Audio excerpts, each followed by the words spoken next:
So to make a long story short, I got bored today, so I decided to rank every One Piece villain from worst to best, and practically review them just for the hell of it. I'm not going to waste you guys' time, let's just get on with this. Alright, so Alvida. There's not much to say here. She's just a bad guy, kind of the introduction to Koby, and I think that works, but really she never left an impact on me or anything, which makes sense since she's only there for one chapter. And yeah, she's kind of just there to get beaten up by Luffy. And then, next villain.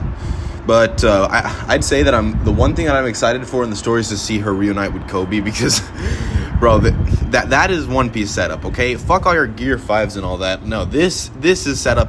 This is setup and payoff. This is foreshadowing, because I'm going to tell you, if that isn't done perfectly, I don't know what to say. All right, I'm just joking, by the way, but yeah, there's not much to talk about here. Next one. Okay, now there's even less to talk about, since who the hell cares about Captain Morgan? Honestly, whoever cared about this guy? He's just there to be a corrupt marine, which I think was done way better later on in the series, but I think this is kind of a good introduction to the whole corrupt marine, which is kind of a staple of One Piece. The live-action actor fits the role perfectly. Same with Alvida, that the dedication to get skinny in a year span just for that one character who's gonna appear barely in the series. That is dedication. But anyways, back to Morgan. It's kind of our first moment we get to see Zoro in action. So yeah, it's good. But other than that, yeah, not much to talk about. All right, now we're at the real ones. Here's Buggy, and yeah, I can't say much that hasn't already been said. Buggy, I think, is one of the best characters in the series. Basically of how he was unraveled, because he started off as just being a bad guy. Then it found out he had to do with Shanks, but then more time passed, and we find out that he's actually part of Roger's crew, and it's just one of the moments in which One Piece's length actually improves the story, in my opinion, because it doesn't waste its whole arc on Buggy. Instead, it makes the character more interesting as time passes. Other than that, well, yeah, I think Buggy is a really good character for the most part, but it doesn't come until Impel Down. That's when Buggy gets good. He's real funny in that arc, but before then, he's just kind of a bad guy. I mean, okay, to be fair, in Orange Town he was kind of cool, but then in Logue Town he was already kind of a joke afterwards, and yeah, then he was just there. He was just randomly appearing until finally appearing in Impel Down, and yeah, kind of changing the whole course of the series. All right, Captain Kuro.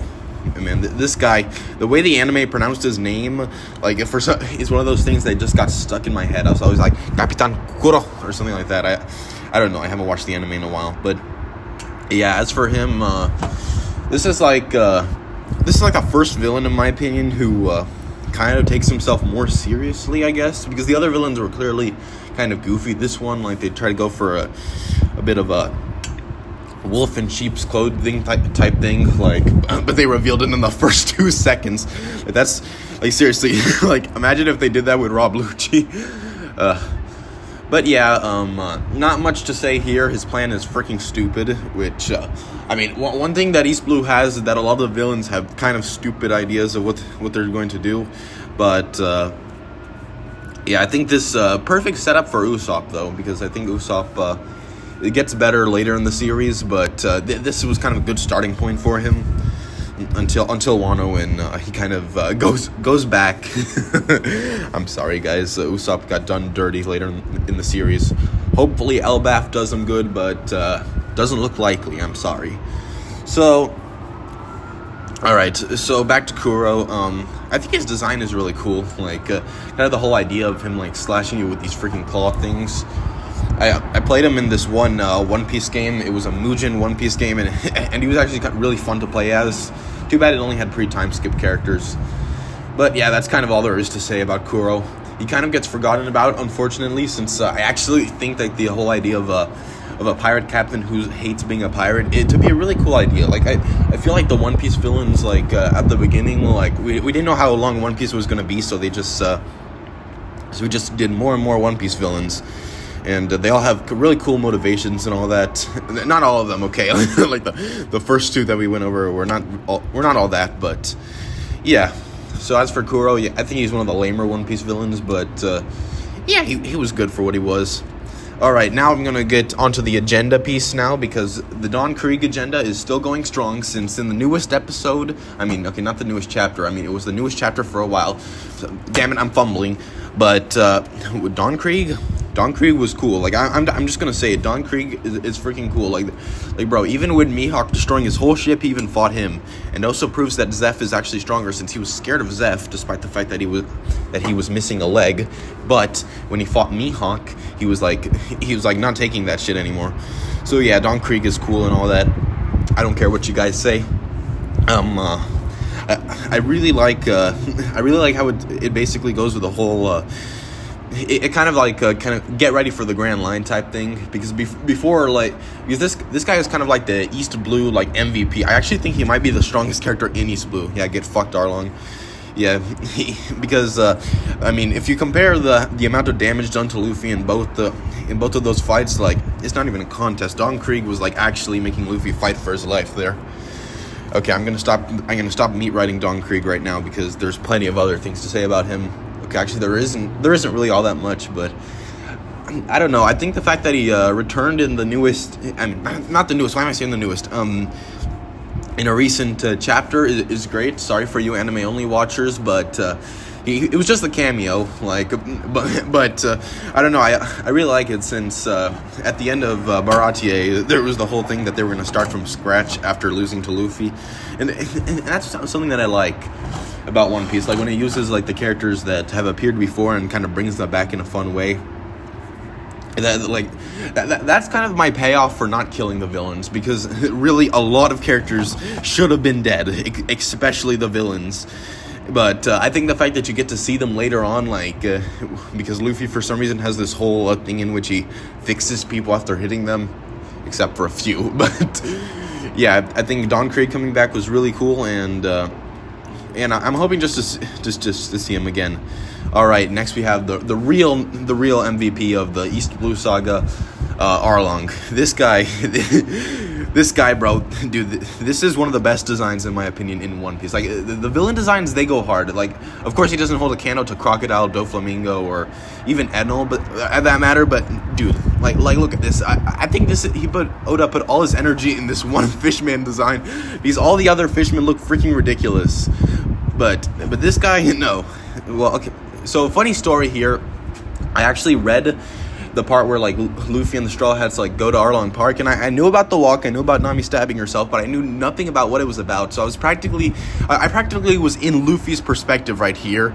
So it was so fun, like, because it was kind of unraveling. So, like, the whole room part, when Luffy and Arlong are in the room and Luffy's just destroying everything, like, that was kind of me and Luffy's perspective. Of course, that's not actually how it is. We know about everything prior. But I have to say it, Arlong is a freaking cool villain. I know he's a prototype for every other villain in One Piece. Like, he has aspects of both Doflamingo and Crocodile. But in my opinion, he's good. Like, he does a great job at what he's supposed to be. Like, he kind of excels at the East Blue villain part. Like, he's intimidating. You hate him. Like, I'm just gonna say it. When Luffy lands a punch on him, that's the most satisfying punch in One Piece. Yeah, get fucked Charlos, get fucked Saturn, get fucked Bellamy. I don't care. This was the most satisfying, because unlike the other ones who were kind of just assholes. Okay, well, Saturn wasn't, but I couldn't really get to hate Saturn, since his design was so freaking ridiculous, and I couldn't even think about what he was thinking half the time. But yeah, like, the rest were just assholes, okay? Like, they were just like jerks. Like, they were annoying, but yeah, but like, Arlong made you hate him. Like, I really wanted to see that guy get punched, and he did get punched, and much more. So that is satisfying world building. I mean, damn it, not world building, satisfying writing. That's what makes it satisfying when a villain gets beaten up. Also, his backstory gets revealed later on, which missed opportunity absolutely to not have him come back in Fishman Island, because dude, like, I think it would have been really cool if he came back, but then, because the whole point of him was that, unlike Hody, he doesn't kill fishmen. So like when, but Holy's like killing Fishman. He's gonna destroy the entirety of Fishman Island, like just because he hates humans, and it's all Arlong's fault that he thinks that. So yeah, I just thought it was a massive missed opportunity not to have Arlong come back in that arc and just kind of see of how it's his fault for the reason why his race is gonna be destroyed. Which I know probably the reason why he's never come back. I mean, except for recently with that funny as hell SBS image, like for real. Out of all the disgusted face, that one's the funniest for me because like I said earlier, when something has context behind it in One Piece, it makes it 10 times funnier. But yeah, so what I was saying was this is that. Oda kind of made him way too hateable, so you can't really bring him back. Like, take Hachi, for example. Like, he was brought back to as kind of a redeemed character. You can't do that with Arlong. He's just too evil to redo. It will be kind of like bringing, like, unlike Crocodile and Doflamingo, like they're strong characters, so they can be brought back and have and like still be evil, but have like some sort of role that's not the main villain, but he's way too weak to be brought back in the series. Like, he can get one-shotted by, I think Usopp can beat him, sadly. but yeah, he left an impact. He's one of those impact characters that are weak now, but like when you first watch them, like it's kind of like Nappa from Dragon Ball. Like I know he gets immediately outstaged by Vegeta, but watching that, if you're a kid and you watch that, seeing Nappa kill the entirety of the cast, like half the cast immediately, like, bro, that leaves an impression on you. But anyways, back to Arlong. Yeah, without a doubt, best villain in East Blue. One of the best villains pre-time skip, probably one of the best villains in the series. He's easily in my top 5, maybe even top 3. But we'll see as it goes later on. All right, so who's next? I'm pretty sure Smoker comes next, but okay, we're gonna be skipping all those guys. Yeah, we're going to go directly to Wapol, and I'm just gonna say it here: Wapol is a terrible villain. Like, shoot, my bad, but. Wapol, terrible villain, doesn't do anything substantial. Like, he's not intimidating. He's just there. He's kind of like supposed to be an example of what a bad king is, to kind of show that King Cobra is the opposite of that. But man, like I think he could have been done better. Like, he has cool ideas, but I don't know. He's way funnier later on in the series. He's kind of like Buggy. He doesn't work that well as a villain, even though I think Buggy managed to be somewhat intimidating. But Wapol just fumbles completely as a villain. But later on, he becomes good. The core of Drum Island was Chopper's backstory. That's what it was. But after that, nothing. Yeah. Wapol, I don't even know what to say about Wapol. There's nothing to think about him. And since we're getting to another one of the main ones, let's skip right on to Crocodile right now. Crocodile is one of the best One Piece villains. So, real shocker that I said that. Can't wait for the live action portrayal of him, because just for the hell of it, I think Arlong was done pretty good in the live action. But Crocodile is what I'm really waiting for. Now, Crocodile is kind of one of those characters that excels so much because he has no sympathetic side. He's just evil to the core. No backstory, no anything. He's just the bad guy. Like, he wants to take over Alabasta, and he plans everything ahead. It really feels like you can't beat this guy, but then Luffy's dumbass logic beats him in every way. Like, I think Alabasta is one of the best arcs. It's not my personal favorite because there's no real moment that left an impact on me, but it's one of those really tightly written arcs. It's kind of like the Saiyan Saga, even though I think the Saiyan Saga is better because of like the sheer amount of new things that happen. But it's one of those arcs that is just tightly written. Like, it's because it has a good A, B, and C. Straw Hats come to Alabasta. You learn a bit about Crocodile. They go to the casino. They fail. They fail at stopping Crocodile. Then they go back to what was that place called? Alabarna, whatever that place was. And yeah, they fight the what's it called? The Baroque Works agents, which like, it was done before in Arlong Park, but this is when it really really got good, when all the when the Straw Hats were all fighting their each respective person. But okay, we're talking about Crocodile right now. Yeah, Crocodile, like His design is cool as hell. Like, he has this freaking mafia like Captain Hook style thing to it. Like, bro, watch the Italian dub for Crocodile. Like, it's the voice like sounds so much like the Japanese version. That's one of the last moments I'll recommend a foreign dub to you guys. Actually, no. There's one more character that it was the English dub for NL. That is also cool as hell. But of course I can't. You can't undo the voice Crocodile has back in the Japanese sub. But like that is like the Mugiwara. I'm sorry, but yeah, and even as a manga reader myself, I have to admit, Crocodile is pretty cool. Even though in the English dub he was done dirty. Okay. Actually, no, the 4Kids dub for Crocodile is even better. Okay, whatever. I'm supposed to be talking about actual writing here. So yeah, I think he leaves a good impact because he's kind of the first villain that, besides Don Krieg, like who really like made you think, oh, Luffy can't beat this guy. He's made out of sand. And I know later on in the series he's nothing, but you guys have to. This is why you watch the series from the beginning and not afterwards, because these villains don't leave an impact on you afterwards because they just look weak in comparison. Like. Because I mean, now you can see Luffy has hockey and all that, so he can easily beat Crocodile, but yeah. Alright, so apologies for the sudden change, but now I'm actually inside, because previously I had to be outside to record this. So now, so now you guys have better audio quality, I think. Anyways, so now we're at Bellamy.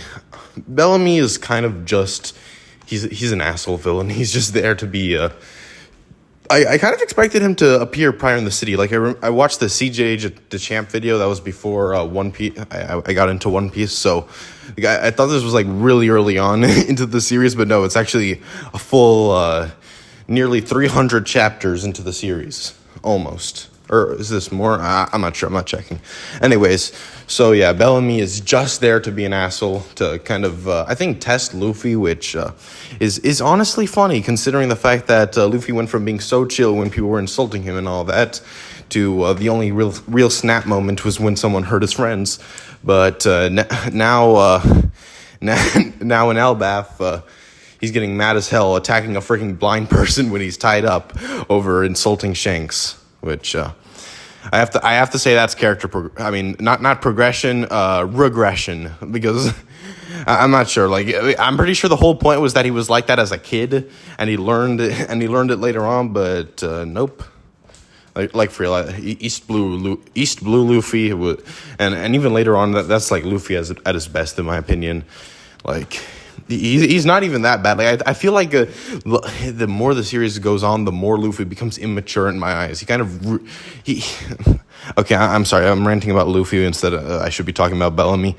Yeah, Bellamy. Not much. There's not really much to him, to be honest. Yeah, he's like standard bad pirate, and I mean the punch is cool as hell. But I feel like it doesn't have the real like build up to it that makes something like punching Arlong or not Saturn, but I think also beating Crocodile, like any of the beating moves that they have that Luffy has on villains, because there's lots of punches in One Piece, but yeah, that one I wouldn't say it's the best. Everyone, I feel like it's overrated. Now. So, I'm going to be honest here. I think NL is a decent villain. I mean, he's too much like, what's his name? He's too much like, not really Crocodile, more like, I don't know, he reminds me of Cell. If Arlong reminded me of Frieza, he reminds me of Cell. He feels like derivative, like he's kind of like the perfect being type of guy. And I think he's fine as it. Like he's kind of just overpowered just because like he was like he doesn't earn it. He never earned anything. He just got lucky, got overpowered, and that's how you beat him. And then Luffy beats him because he's made out of rubber, and NL uses electricity. Yeah.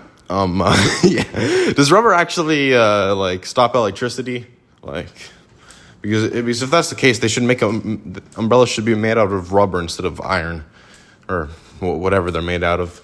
So yeah, NL is I don't know. He kind of just he feels generic in my eyes. Like he is not.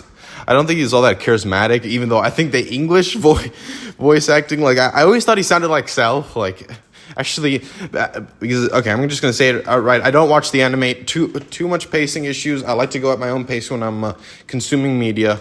Dragon Ball is the only anime that I tolerate because. Well, first off, the action is cool. Second off, I love the score. And actually, even Dragon Ball has terrible pacing issues, but I feel like One Piece is way worse. But the voice in the anime is some of the most unique voices ever. As for characters that I think sound weird, like, bro, when I found out Hachi had like this deep, like, blubber sounding voice, like I was so convinced this dude was like a screaming high pitched. I thought he sounded like he reminded me of Ernie the chicken from Family Guy. And not just that, Arlong, I thought he sounded like Captain Ginyu. Buggy already watched the anime prior. What's his name? What's that guy's name? The freaking I'm sorry, not Mr. 2, yeah, Mr. 4. I thought he sounded like a freaking Mega Man boss fight.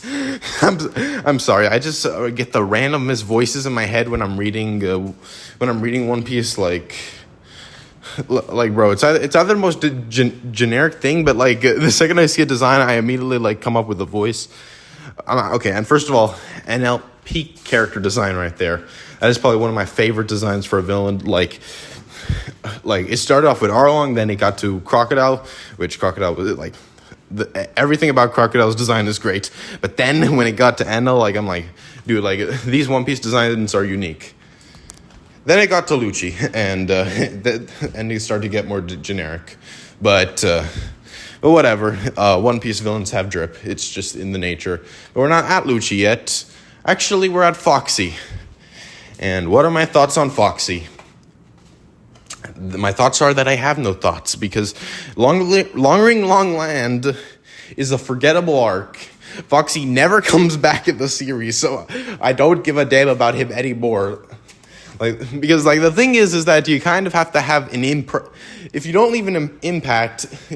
If you come back later in the series, like Foxy's kind of like what would have happened to Wapol if he didn't come back in the series. He's just there, like he's like Captain Morgan. Only at least Captain Morgan like was one of the first villains in the series, so at least you remember of him because of that.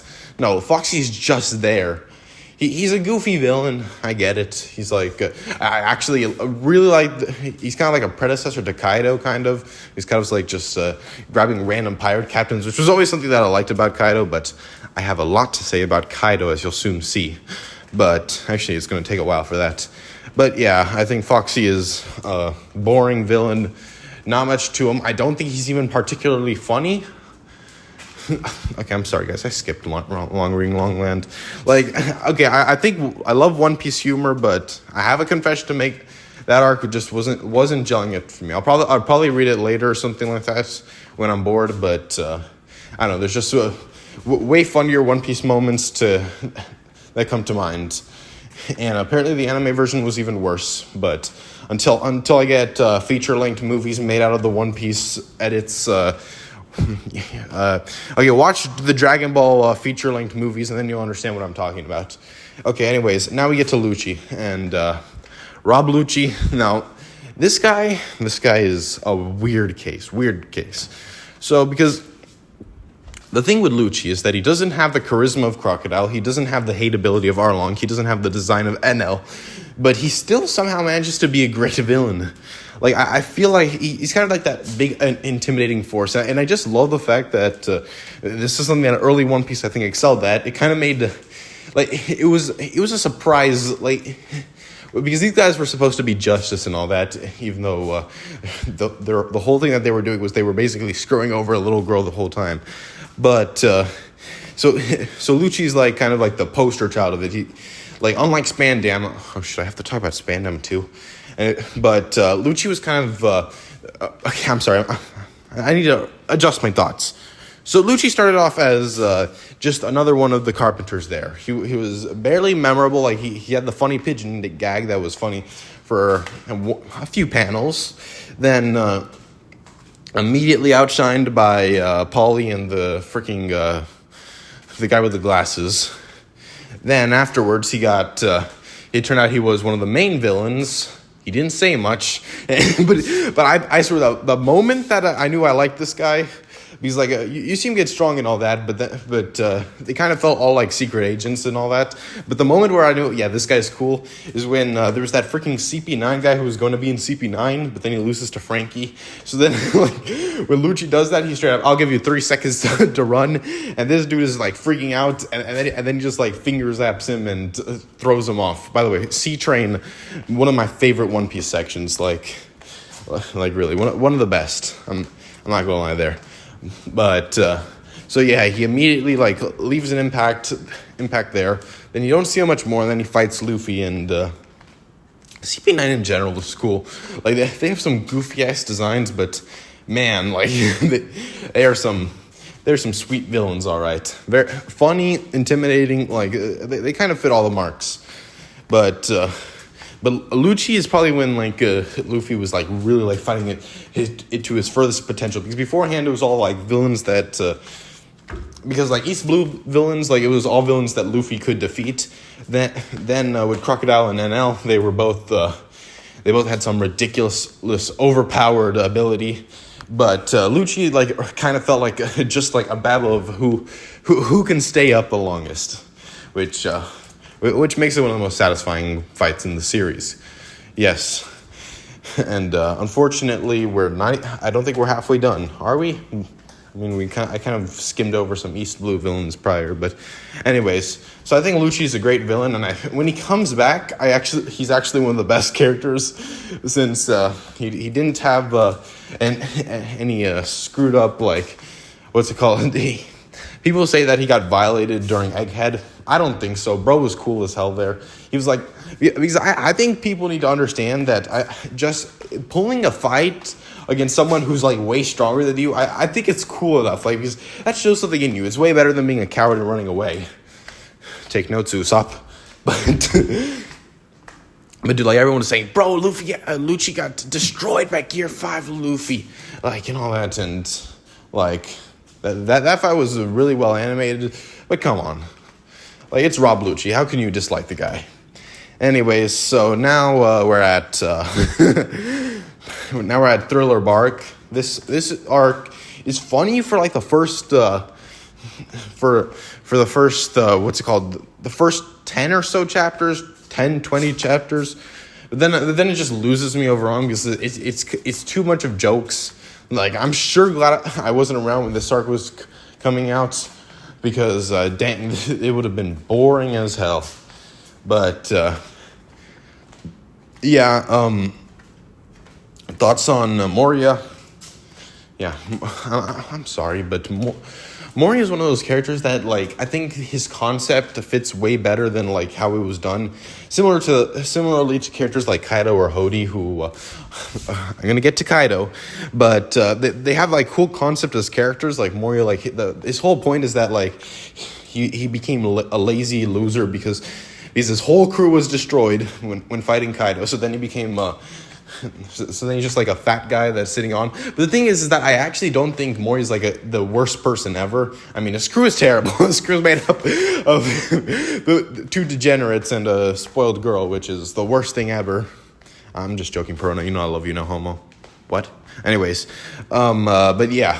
Moria has like the worst crew ever, but he's actually kind of a decent person, since he goes like out of his way to save them, and then straight up says like when he thinks, you're not dead. Oh, I kind of feel bad for these guys.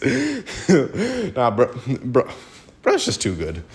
Like I know he was doing some screwed up things in Thriller Bark, but man, I can't hate Moria, but he's not a very good villain, because like the funny thing is his design is ridiculous as hell, but like the fan art of him, like, bro, he actually looks terrifying in the fan art. Like, he looks ridiculous in the anime, he looks ridiculous in the manga, but even more so in the anime, because the anime, in my opinion, kind of screws up a lot of the the way his characters are portrayed, like especially later on. Like before, it had this like sketchy art style to it. It felt like a Wanted poster. It felt like the whole anime was a Wanted poster. But then it had this sketchy ass art. I mean, it went from having this sketchy ass art style to just being bland. Like for in my opinion, the anime like it's just not the thing for me. Like now I just look at like cool clips on YouTube of like the newer animation, and maybe I occasionally watch it, but it is just really just let's try to stretch a chapter out to an episode. But anyways, now that I'm done with Moria here, I think he was a boring villain, but I want to see him come back and like because he has potential. Rather than just being, because he has potential to get stronger because like he has potential. I'm just gonna say it. Like I like to see him in like the final battle get really big, since he's like taking everyone's shadows. Like, that would be cool as hell. But yeah, all right. Now we're at now we get to our other very long arcs. Well, I mean long sagas, because there's plenty of mini arcs in there. Okay, so Sabaody, this is one of the I forgot to talk about Spandam. Okay, I'm sorry. Back to Spandam. Spandam is annoying, stupid, but he's funny. I think he's very funny. I don't give a damn that he beat up Robin, because like that was just supposed to make him bad, but I thought it was kind of try hard. He doesn't have he's not destroyed in a funny way, like he's not defeated. He just gets his back ripped out, never comes back. So yeah, he for me, he's literally just an asshole. Not much to do it. Like to make me hate a character, you have to make him charismatic, but also like have them do like terrible things. It's one of the reasons why Frieza sticks out like so much. I know I'm comparing One Piece to Dragon Ball a lot, but I just think every shonen manga should be compared to Dragon Ball. That's what they're taking inspiration from. Like what? Are you gonna act like that? One Piece did not take inspiration from Dragon Ball? Of course it took inspiration from Dragon Ball. Of course Naruto took inspiration from Dragon Ball. One Punch Man too, I'm pretty sure. Was it? Is One Punch Man shonen? Is it? I don't know. Anyways, but yeah, okay, that's it for Spandam. So now Sabaody Archipelago. I thought that was I actually thought that Sabo was called Sabaody Archipelago. Anyways, enough yapping. So I'm a bit confused of who the villain in this arc is, since it's either Charlos or what's his name, Kizaru. I guess you can also say Kuma, but he's not really the villain. So yeah, I'd say the coolest guy in the arc is definitely Kizaru, because he's one of the admirals. And if you guys don't know anything about me, I go by the Admiral Agenda, because the admirals are freaking cool, and they're all unique except for Green Bull. Screw Green Bull, but they're all cool. They have the cool powers. They're strong and all that. Like, we didn't see enough of them, but Kizaru, I like Kizaru because he went from dominating the Sabaody Archipelago, like from having Luffy in tears, to being like kind of like just one. He's kind of like one of the supernova in what's it called, in Egghead. He's like kind of getting tossed around. He's just there, like he might have actually helped Luffy, but he's just there getting manhandled. Like, and then when Vegapunk dies, too bad Vegapunk might come back. So it ruins the moment when he like gets mad at Akainu for not being the nicest person. But yeah, I think Kizaru like sets an impact. He's kind of like a bit of a lazy guy. Not really lazy, more just half-asses everything. Like he doesn't really care about what he's doing as long as he is doing it. He's not like Lucci, who just likes killing people, but he doesn't want the consequences. So he joins the government, but no, he's just kind of there. He's like just half-assing the job, but the one time when it actually like applies to him, he gets emotional. But hey, it was the cool type of emotional, okay? Like, I know I say real men don't cry, but let Kizaru have this one. As for Charlos, I mean, if you're going to consider Charlos a villain, in reality, I think the Celestial Dragons are one of the worst parts of One Piece, in my opinion. Like, recently, it's been bad recently. Like, before, like, you can tell me, like, I think Charlos was a bit too in your face about how bad he was. Like, but I felt like the Celestial Dragons were done better as you see like the results of their actions like later on, like with how when like the townspeople are like lynching Doflamingo and his family, like that's like when you see, yeah, these guys have done some screwed up stuff. But then in Egghead, when you find out that these guys are freaking making death games about chasing around civilians of other countries, blowing them all up. And then the fact that you can, in Reverie, when it turns out that not even royalty is safe from them, like, how are people on these guys' side? Like, are you telling me that Garp is, like, so uncertain, even though it's so clear who the bad guys are? I know this is more of an issue with One Piece as a whole. Like, it would have been, I think it would have been better if Charlos was, like, one of the bad ones. Because, like, it's kind of annoying of how, like, the series went from being, oh, there are good and bad people on all the sides, but then it goes, okay, wait, there's these guys who are all bad. Like, not a single one of them is good, and all the good ones die immediately. Like I don't know. I just feel like it goes against what One Piece kind of was, especially considering the fact that I don't think there's any way besides having Imu kill all these guys and like use them as power or something, because you can't like, bro, if Luffy's not gonna do it, but if Dragon like executes literally every single one of them, like, bro, that would be screwed up. I know you could say, oh, they deserve it, but bro, like, still killing a bunch of people, even if they're absolutely terrible people. Yeah, I don't know. I know exactly how it's gonna go. You can't have one of the main characters like execute a whole group of people, like commit genocide on a freaking whole group of people, no matter how bad they are. Like, I've never seen it done before in any piece of media and have like a character still look like a good guy. But yeah, okay, I'm just getting off track. But mark my words, if later on in the series the Celestial Dragons all die because of Imu, then like, I called it, guys. All right. Anyways, now we're at Amazon Lily. I think there's a villain in this arc. I think Boa's the villain. She's funny. I don't know. I don't get the hate. I don't get the hype. Yeah, she's funny. Whatever. And now we're at Impel Down, and we get to the GOAT himself. I'm just joking. Yeah, Magellan is a funny guy. He's just a cool, fun villain that destroys Luffy. And bro, if this dude didn't have diarrhea, I bet he would actually be like a cool villain. He's a bad person. I mean, he's not a bad person. He's a good person. Okay, I wouldn't say good person either, but like I like when there's villains that are just decent people, but because Luffy is a pirate, like this is one of those arcs in which Luffy was straight up the bad guy. Because I mean, like, think about it. This is a moral complexity that One Piece needed, that One Piece has, and I think actually improved the series. But nowadays, of course, Luffy's the good guy no matter what. He's the goody two-shoes, more or less. Actually, no, he's not goody two-shoes, but he's just too good. But I kind of like it because, think about it, the amount of people Luffy killed just to save Ace, which, unfortunately, not unfortunately because I'm sad Ace died, no, screw him, but unfortunately because he died in the stupidest way possible, like literally destroying all of Luffy's efforts because he couldn't take your dad's so much of a loser that he can't, whatever joke. Yeah, we'll get to that later, but yeah, he kind of like, because in this arc, he was the good guy. Like, Magellan was not the bad guy, he was the good guy. Because he was stopping like freaking hundreds of well-known criminals from escaping. And then, also because of Luffy, even more criminals escaped, more people died. And then because of Ace, it was all for nothing. So yeah, that's one thing that I think Marineford has that many other arcs don't have, because like Luffy's like clearly the good guy, but I don't know. I always kind of wanted to see, because even in One Piece fan letter, like with the whole perspective of Marines, I want to see a perspective of a Marine that like actually lost something to Luffy, because this dude killed people. You cannot tell me like Luffy and his crew did not kill people, especially Zoro. Like these guys absolutely, like in Enies lobby, they definitely killed a lot of Marines.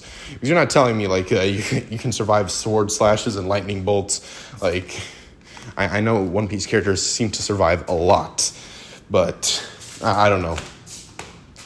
All right, so we're done with Magellan. He's just the funny villain. Not much else to say. Now we're at what's his name? Akainu, Wakainu, Papazuki. This guy is the coolest villain. Okay, I've said that a lot, but this guy, like, he puts an impact.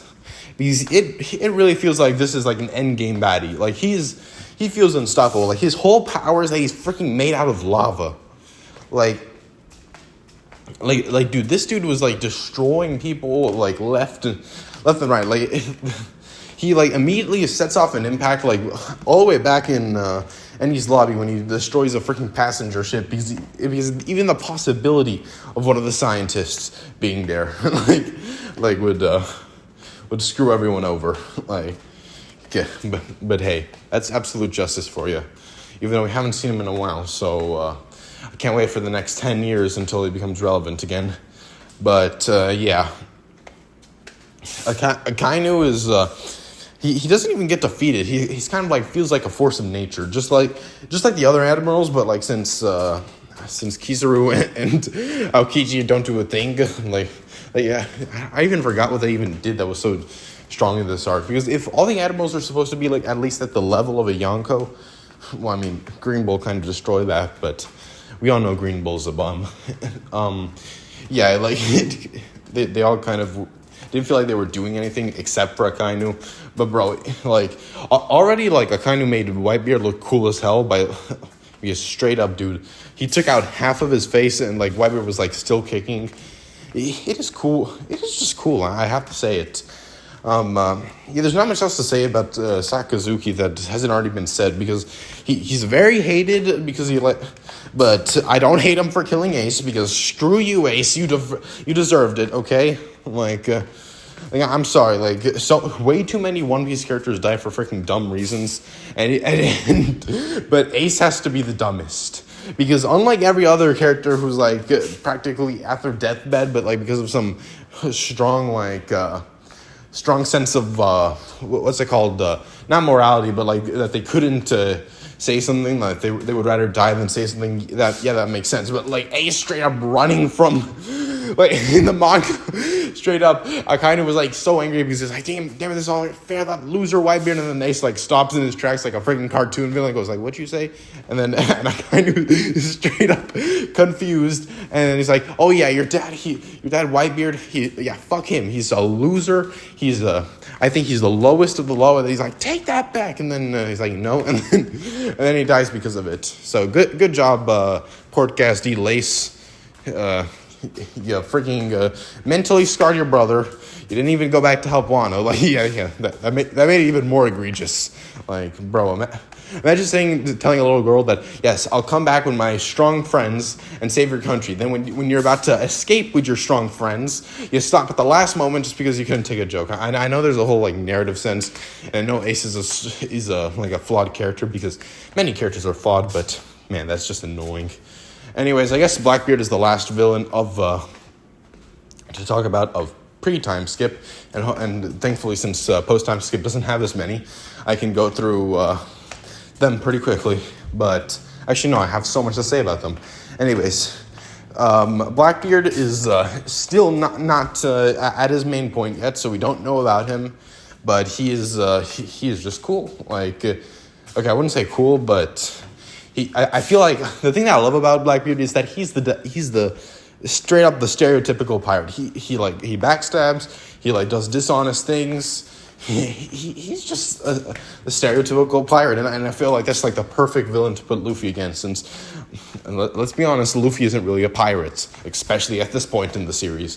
Like, but Blackbeard is straight up that, the stereotypical pirate, and he's also. EDP. Actually, no, yes, he is. But anyways, now that we're done with pre-time skip, let's get to post-time skip. And now we're at Hody Jones. And the thing is, Hody Jones is like the I feel like Fishman Island is like directly like a contrast between pre-time skip and post-time skip. Like it immediately sets it up.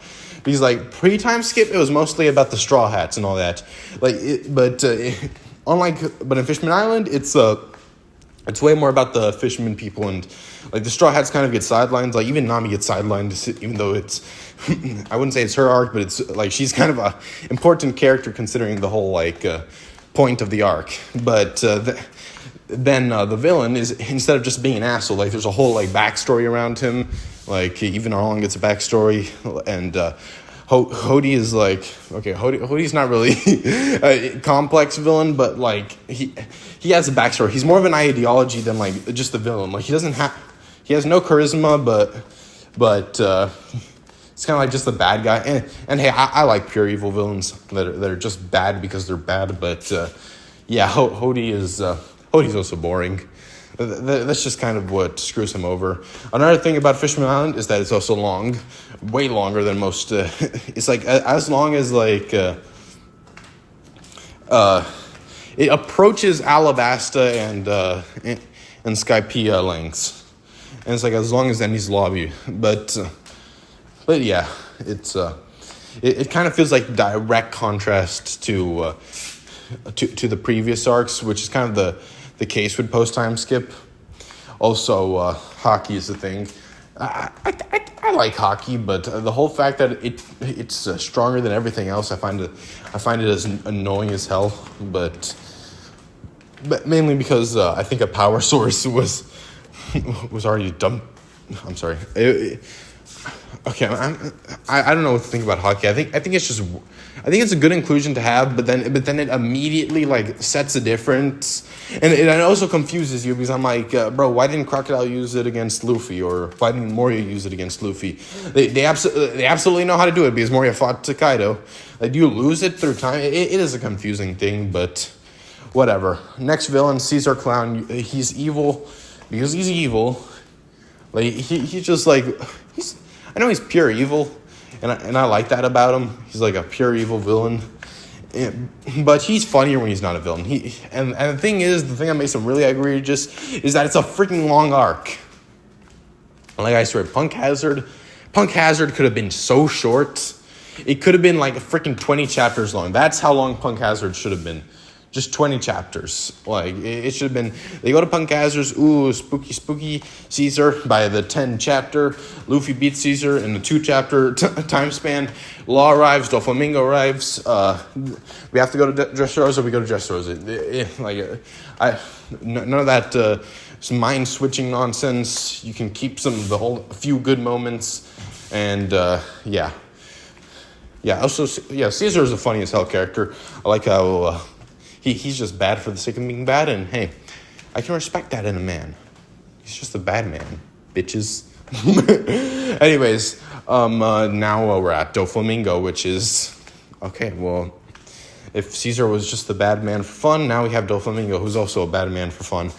Now this is it's been a while since we've got a villain like at this level. I think Enel was the last villain that like had charisma like this.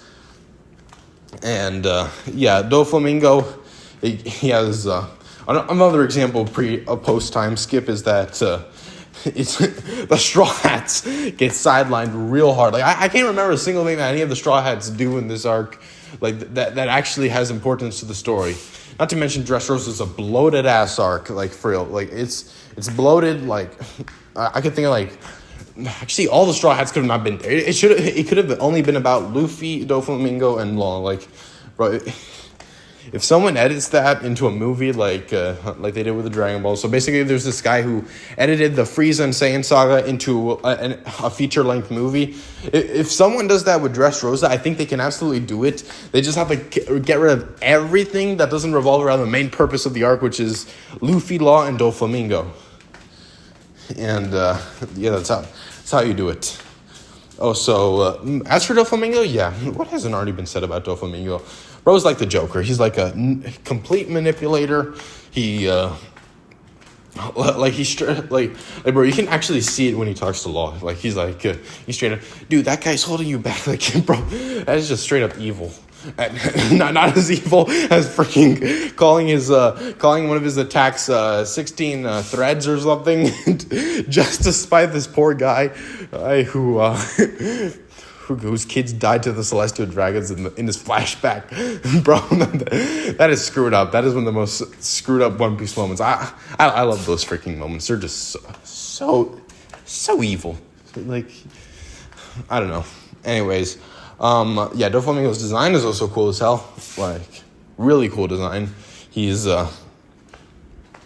Like I know it looks stupid, but at this point you get used to it. Like I feel like this is how the case was with One Piece. Like the first designs were like stupid and all that, but then I feel like characters like Don Krieg and Arlong were like they had some silly elements to them. They were still cool and all that. Then Crocodile came along and like he was just plain cool. Like I don't think anyone can say not Arlong. Crocodile looks ridiculous, and Enel, same with Enel, but then like characters like Moria, like and Blackbeard like already look stupid because Blackbeard's a freaking fat guy.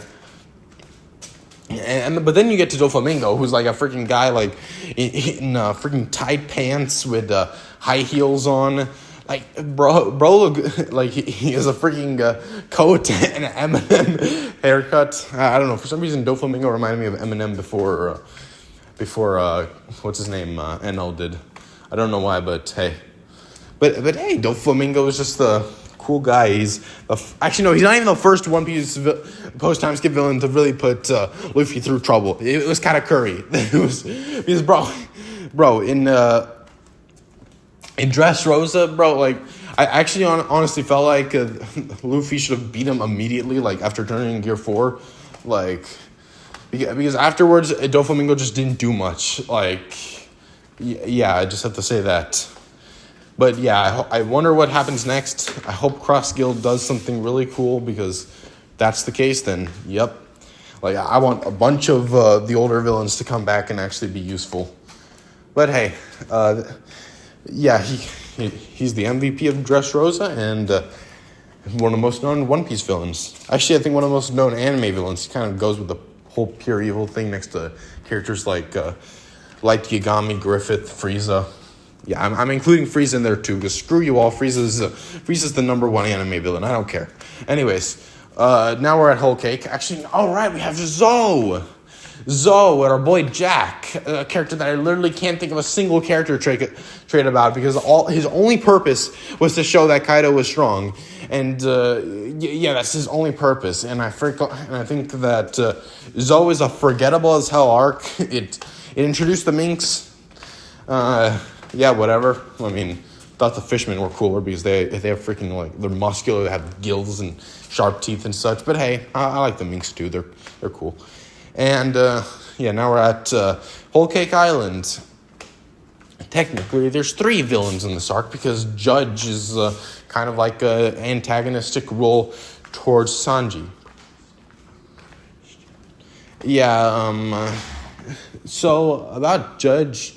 Yeah, Judge is just like Judge makes you hate him because he's like freaking torturing poor Sanji as a kid. Even though keep in mind, Sanji has been consistently since Thriller Bark making himself the most unlikable piece of crap ever. Like he does nothing that's cool. Like I don't like the last time he actually did something that looked cool was back in Enies Lobby.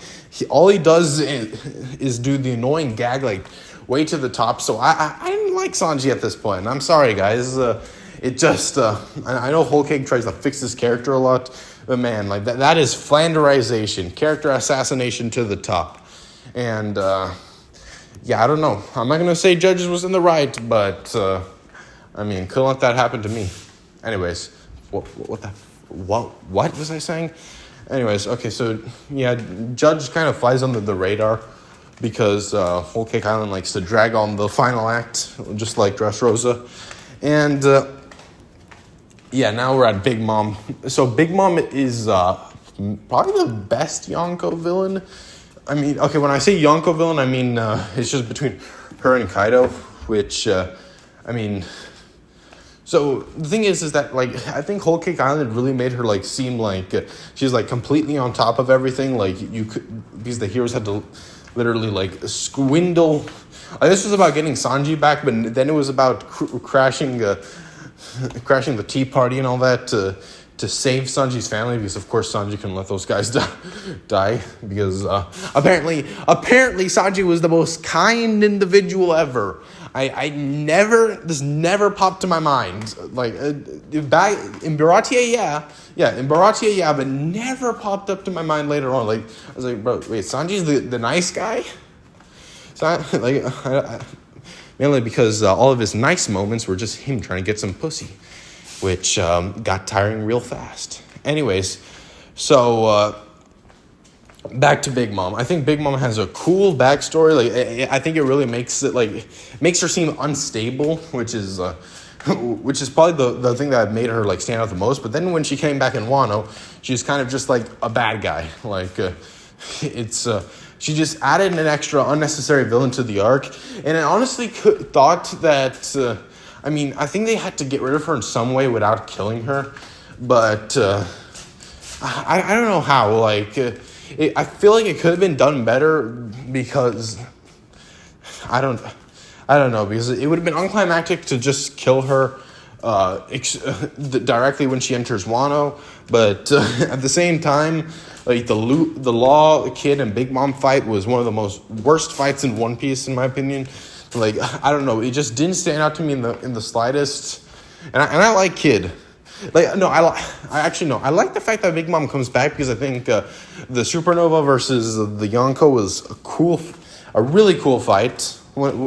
But then she just felt like she was dragging it on.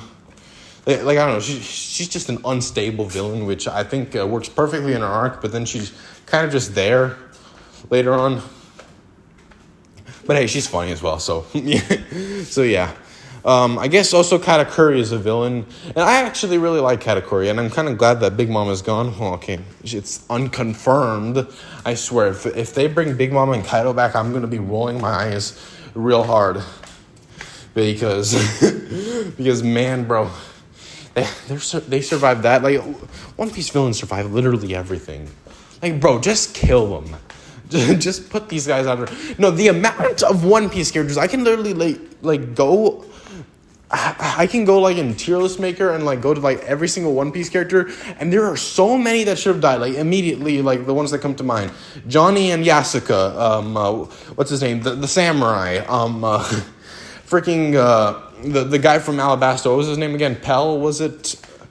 So many characters that should have just died, but they just didn't die. Like, not just fake outs, just characters that like should have died to just make the villains look more intimidating.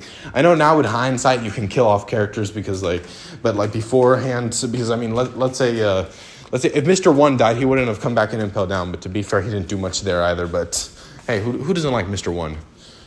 Anyways, back to Katakuri. He's a good character. Like, I think. The whole idea that he's like kind of like a big brother, and he's the actual like person of the family, and not to Big Mom, because Big Mom is a freaking child. Like, it makes Katakuri a really cool a cool character, something that makes him stick out from most characters. His fight with Luffy was really good. I don't think Gear Force Snake Man was the coolest, because seriously, One Piece fans bro, they overhype their transformations so much.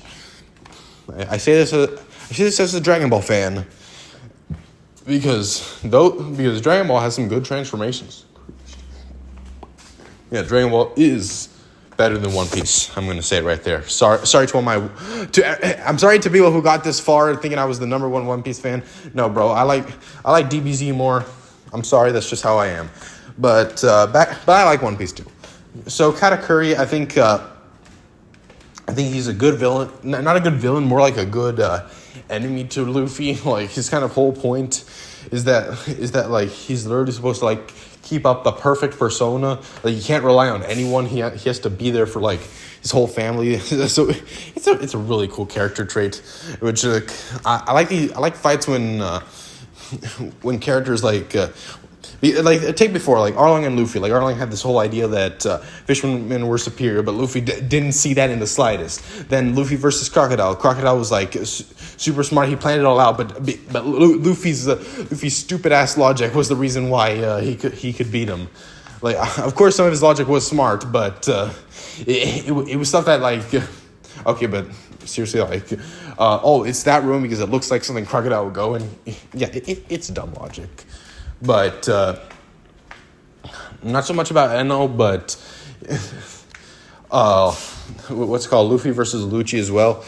But anyways, back to Katakuri. So like, Luffy is like someone who's like who can rely on other people. His like whole point is that he relies on other people because like he can't do it himself. It was a good way to take out Katakuri, and I want Katakuri to come back because in general the Big Mom Pirates have some cool, unique designs, and now that the annoying leader is gone, hopefully, and this is my boy Perospero. How do you pronounce the name? Perospero. The freaking guy with a hat with his tongue sticking out, the candy guy who was racist towards minks. That guy. Yeah, bro, he needs to come back, and he has to show some cool moments. Anyways, so yeah, that's it for Katakuri. Now we're at Wano. Wano. Reverie? Reverie's an arc too? No, screw Reverie. Something there. Anyways, so now that we're at Wano, Wano is a good arc. Actually, no, screw this. Wano's a mess. Wano's a freaking mess. A fun mess. A mess that I enjoy at times, but it is a messy as hell arc. A bloated, messy arc that kind of just serves like to change up the status quo. And, it didn't work well. I'm sorry. It is one of the most flawed arcs in One Piece. And its villains are a good explanation of that. First up, there's two villains. First up, we have Orochi. I think of the King of Fighters character when I say that, and the difference is Orochi and King of the Fighters is freaking crazy cool, but instead he's this short little twerp over here. So basically his whole point was that he was like freaking persecuted for being a part of this family. Yeah, a bunch of Japanese stuff I don't really get, but yeah, basically, so then he like took advantage of Oda and manipulated his way to the top, which, hey, if you're getting persecuted from the beginning, I too would be mad. But then he basically gets on top and screws literally everyone else over. And with the help of Kaido. I have no idea why Kaido is so adamant about helping this guy. It's just confusing. Like, especially the fact that this guy is not strong, he's weak as hell, and Kaido's just... I don't know. Kaido just is okay with this guy, but he stops being a character halfway through because he's just an asshole. One Piece needs to stop with these freaking asshole characters. Like it got boring. Spandam, I think, was the first one. Spandam was fine. Then Charlos. Yeah, Charlos is a punching bag more than anything else. But then we have but now Orochi. Oh my goodness. Just stop with these guys. Like, bro, not funny, not intimidating. Reminds me of that one character from The Hobbit, the mayor from the Hobbit. So if you guys don't know, in the Hobbit movies, they had to stretch it out, so they added a bunch of new characters. And one of the characters was just a corrupt mayor. That's what Orochi is. He's just a corrupt individual that has nothing to him. Does he even die? I think he does die. Does he? I didn't check because, of course, in One Piece you have to check to make sure a character's dead. You can never be sure. But, and plus it leads to the infamous moment where Kozuki Hitlerori decides to say all people like Komoros, I'm sorry, these names were born to burn. Which the funny thing is that people will try to defend it, saying, "Oh no, she's only talking about Orochi." Bro, that is literally the whole reason why Orochi is like the way he is. It was because he was being persecuted since he's a freaking toddler. That's what I got from the flashback. If you can't tell, it's been a while since I've read it, but that's what most people seem to say about what happened. And I know Odin was a nice guy and all that, but shoot, dude, you cannot tell me that was like that made sense. No, seriously, screw Hiyori. Like, she's supposed to be like the freaking nicest character. Oh yeah, and I also, in a One Piece subreddit, I found apparently someone said that Hiyori was a good person, so it was okay for Hiyori to say that it was okay for a group of people to practically be persecuted at birth. Like, especially since it's even worse in Orochi's case, since that good dude literally became a villain because he was persecuted at birth. Didn't we have a whole arc about stopping this stuff, about going against this stuff, like freaking Fishman Island arc? The whole point was not judging people by like how they were born or anything like that. And I bet that the issue will still apply with the Celestial Dragons, mainly considering the fact that there are kids in the Celestial Dragon place who are not like who haven't grown up to be rotten like Doflamingo and Corazon. So they're still going to be what's it called? Are they going to die too? like I don't know. That's just. Okay, yeah, sorry about that little tangent there. Also, my phone ran out of batteries right when I was talking. So let's get back to the chase. So yeah, Orochi, his whole existence, and as well as what Hiyori says about him, kind of ruins like a lot of what was established in the One Piece world. So, in terms of the whole morality of One Piece, which I think is an important thing to have, like I think morality should be consistent in a story. Like I don't know, because if you make villains and heroes do the same thing, but at the same time you're completely meant to root for the heroes, even though they do the same things as the villains. It's breadtuber logic. Like, I can criticize you for doing something, but you can't criticizing me for doing the exact same thing. You know, that type of stuff. All right, so. Okay, so now, one last, yeah. So now we're at Kaido, and I'm gonna say it. Kaido. I don't think Kaido's a really good villain. But he has potential. Like unlike Orochi, which I think was a stupid villain from the start, and I don't think could have worked. Kaido had lots of potential, but I think it was just done so poorly. Like. His whole thing, as it seems, is that he wants to be king of the pirates and all that because he's like a version of Luffy. But then we see what happens. It doesn't work out. I mean, it does work out. He's still like a strong person, but he kind of like loses motivation in it all. It's just what's the word? It's a good motivation for a character, like a character that's so bored of being the strongest that he literally like kills himself on a daily basis. But it doesn't work because he's just too strong. It's a good idea for a character, when Luffy shows up, like he's genuinely having fun. But like, okay, for starters, so. The way Kaido is the way Kaido's backstory is shown out at the very end is like it was done like, oh right, Kaido is a character, we have to flesh out his backstory. It felt so mishandled. Like, what even was Kaido's backstory? Backstory was that he kept on getting used by everyone, so he wanted to create a world in which stronger people won, and in which like the stronger are the ones who are in charge. Like. And I think is a good motivation, especially for a character who's literally the strongest in the world, or at least supposed to be, considering the fact that this dude apparently is not very strong. Oh, I'm sorry, guys. That I know that's one of the issues. Like, Don Craig called himself the strongest man in the world back in East Blue, but so to cut to the chase, I feel like Kaido is. What's the word?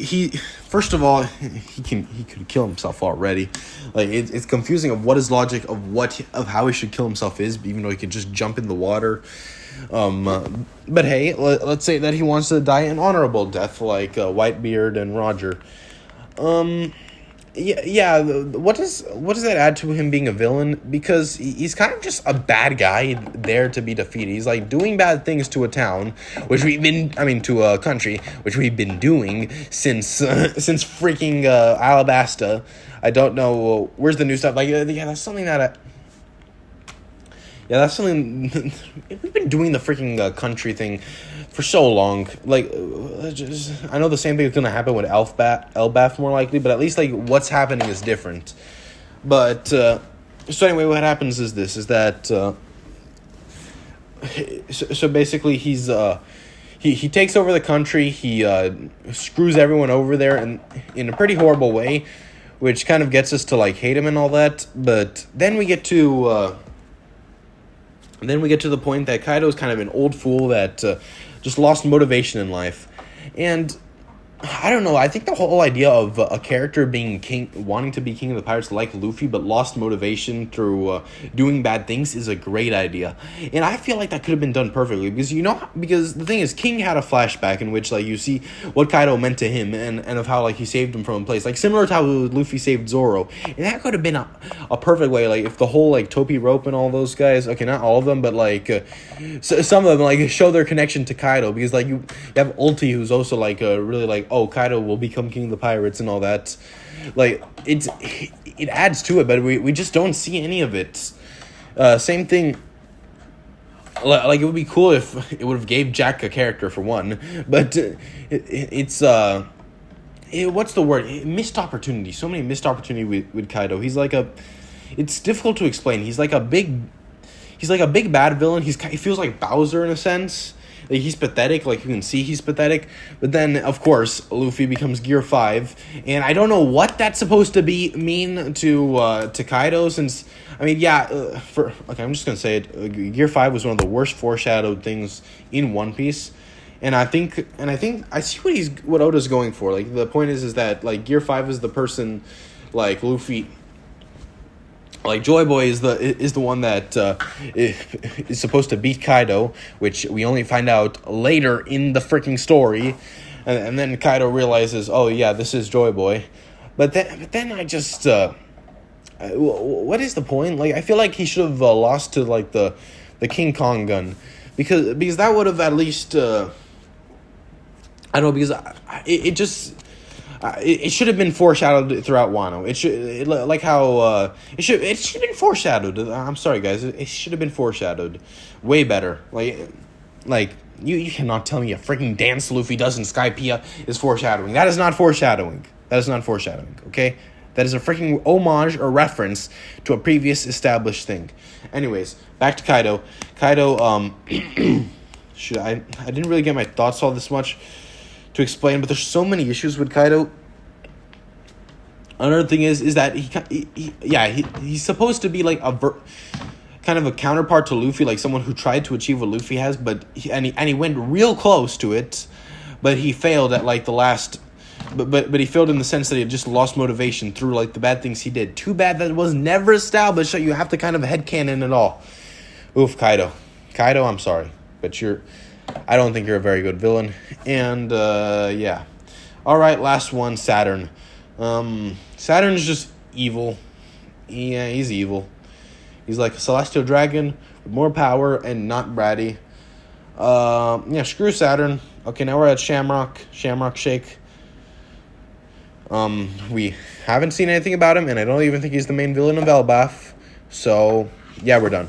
Anyways, thanks for listening if you made it this far. I know nobody has, but hey, see you all later, and I hope you guys have a great day.